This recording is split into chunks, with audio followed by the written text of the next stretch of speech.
আজকে আমি আইছিলাম নদীর চরে। হঠাৎ একটা জায়গা দেখলাম সৌন্দর্য। সেই সৌন্দর্য জায়গায় এসে আমি চিন্তা করলাম যে আমার হাতে কোনো ড্রোন নেই, কীভাবে ভিডিও করব। তাই আমি একটা গাছে উঠলাম। গাছে উঠে আপনাদেরকে এই দৃশ্যগুলো দেখাবো।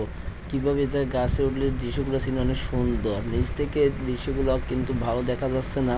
তাই চিন্তা করলাম আমি এই গাছটা দিয়ে বেয়ে, এটা না হলো শৈলা গাছ। এই শৈলা গাছ থেকে আমি উপরে উঠতে যাচ্ছিলাম এবং হাতে ছিল সেলফি স্টিক এবং নর্মাল একটা মোবাইল। এই মোবাইল দিয়ে আমি ভিডিও করতেছিলাম এবং দেখতেই পাচ্ছেন আমার মাথার কাছে এক শৈলা ফল। এই শৈলা ফল গাছ থেকে আমি মাথায় উঠবো, কিন্তু ওটাটা অনেক পরিশ্রম এবং কষ্টের জিনিস।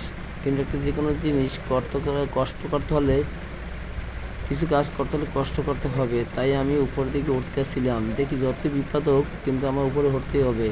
এক হাতে মোবাইল আর এক হাতে গাছের লাঠি। আমি উঠতেছি, দেখি আপনাদেরকে ভিডিও আমি দেখাতে পারি কি না, কিন্তু চেষ্টা করে যাচ্ছি। কিন্তু উঠলাম, উঠে আপনাদের অনেক কষ্ট হয়েছে, তবুও ভিডিওটা করতেছিলাম এবং আমি এক হাত দিয়ে উঠতেছিলাম, কিন্তু অনেক উঁচু জায়গা। কিন্তু এখান থেকে পড়লে আমার হাত পা ভেঙে যেতে পারে এবং বিপদ।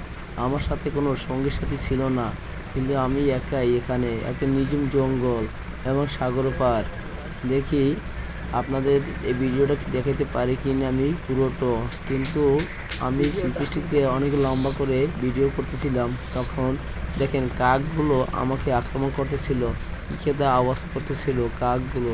আমার খুব ভয় লেগেছিল, কিন্তু হঠাৎ আমি একা।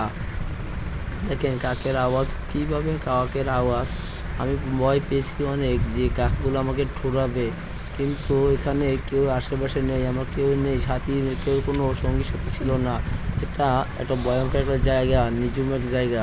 কিন্তু আপনারা কেউ একা এখানে যাবেন না, কারণ এখানে কোনো বিপদে কোনো আত্ম নেই, কিন্তু হঠাৎ কোনো বিপদ হতেই পারে। দেখেন আশেপাশে কোনো কিনার নেই। আমি সেলফি স্টিক দিয়ে আমি ভিডিও করতেছিলাম, কোনো আমার ড্রোন না, এটা একটা নর্মাল সেট। দেখেন কাকগুলো কীভাবে আমার কাছতে আসছিল ড্রোন আমার মোবাইল দেখে। যদি ভিডিওটা কেউ ভালো লাগে এবং শেয়ার করে দেবেন এবং আমাকে সাবস্ক্রাইব করে দেবেন, একটু আমার পাশে থাকবেন। আপনারা যদি এভাবে ভিডিও পেতে চান আমাদের সঙ্গে থাকুন।